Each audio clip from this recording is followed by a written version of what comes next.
Without our involvement, changes happen without our consent. Black communities in Canada have been marginalized and undervalued by the planning and design of cities. From the racist policies of urban renewal in the 1950s to the gentrification of cities throughout the 21st century, anti-Black racism is a force that is deeply rooted in North America.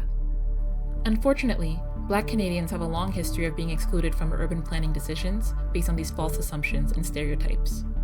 There is an absence and lack of Black businesses and organizations and leadership in the rooms that make decisions around our land use planning policies. Why don't we see Black ethnic enclaves? Why don't we see Black services? Why don't we see Black people everywhere?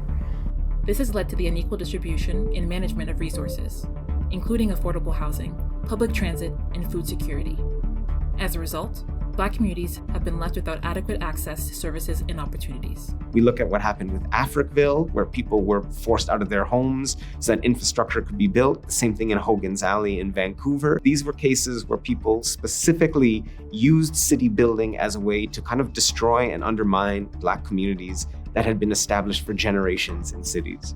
And the impacts of anti-Black racism are still being felt today, with the ongoing gentrification of historically Black neighborhoods, the displacement of Black residents and businesses, and the uprooting of Black communities throughout the country. This lack of permanence often leaves Black communities feeling disconnected from the city and their neighborhoods. Many times, urban planning, urban renewal has really been kind of almost like an ethnic cleansing of Black communities, of Black neighborhoods. They have been taken apart from their schools, from their casual acquaintances in their neighborhood, and they have become poorer for it.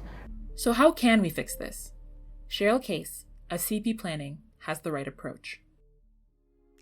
Through bottom-up learning with an emphasis on engagement and empowerment, we can protect our Black communities in Canada by listening to their needs and providing them with the necessary tools and resources to implement their own solutions. Black-led nonprofits have been practicing care for these communities for decades, and if you want to lift up the Black community, you have to enable them to be their own leaders.